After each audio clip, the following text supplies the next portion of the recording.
అరవిందం గారు అనేవారు, ఏందయ్యా కొనబడినావే కనబడ్డం లేదే అనేవాడు.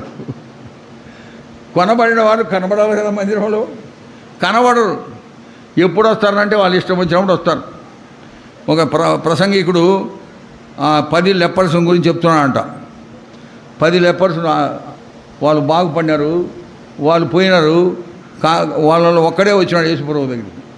ఒక్కడే వచ్చి యేసుప్రభు అంటాడు కదా, మిగతా 9 మంది ఎక్కడున్నారా అని అడిగినాను. ఇంకా ప్రసంగికులకి అది ఇంకా పెద్ద మోక గట్టిగా అరిసరి చెప్తారు.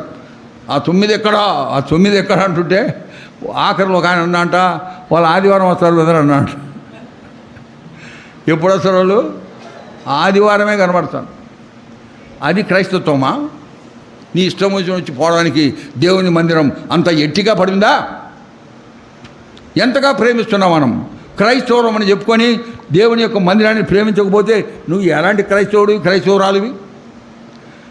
ఆదివారమే రావాలనా? మంగళవారం ప్రేయర్ మీటింగ్ లేదా?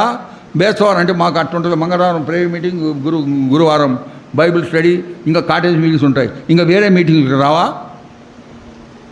ఎవరు నిజమైన శిష్యులు? తన తండ్రినైనా తల్లినైనా చెల్లెండ్రు అక్కలు వాళ్ళందరినీ విడిచిపెట్టి ఆయన్ని వెంబడించేవారు. వాళ్ళే నిజమైన క్రైస్తవం.